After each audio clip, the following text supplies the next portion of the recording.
नमस्कार, मी श्रद्धा आणि तुम्ही पाहताय LS खानदेश। तर पाहूया आजच्या काही महत्त्वाच्या घडामोडी। वारंवार होणाऱ्या पेपर फुटीमुळे विद्यार्थ्यांचे भवितव्य टांगणीला।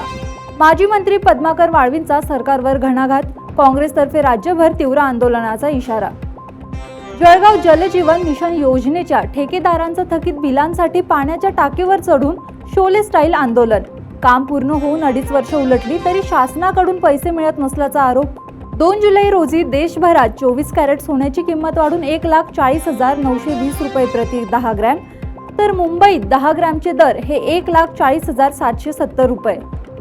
महाराष्ट्रासाठी पुढील 4 दिवस धोक्याचे, 4 दिवस अतिमुसळधार पाऊस, अतिवृष्टीची शक्यता।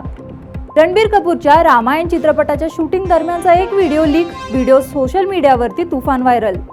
चित्रपट सृष्टीतील आघाडीचे दिग्दर्शक नागराज मंजुळे यांच्या खाशाबा सिनेमाचा ट्रेलर प्रेक्षकांच्या भेटीला। दिवंगत कुस्तीपटू खाशाबा जाधव यांच्या जीवनावर आधारित हा सिनेमा थिएटर्समध्ये धुमाकूळ घालून अक्षय खन्ना OTT गाजवण्यासाठी सज्ज।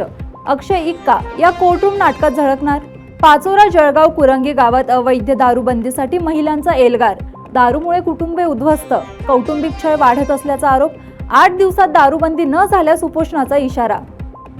4 वर्षांच्या चिमुकल्या भाचीवर अत्याचार करणाऱ्या नराधम मामाला शिक्षा, 20 वर्ष सक्त मजुरी, 20,000 रुपये दंड। दंडाच्या रकमेतील 15,000 रुपये पीडितेला देण्याचा आदेश। अमळनेरमधील ऐतिहासिक प्रसिद्ध वाडी संस्थान श्री संत सखाराम महाराज समाधी मंदिर परिसरात भीषण आग। आगीचे नेमके कारण अद्याप अस्पष्ट। आग शॉर्ट सर्किटमुळे लागल्याचा प्राथमिक अंदाज। तर ह्या होत्या काही महत्त्वाच्या घडामोडी। पाहत रहा LS खानदेश।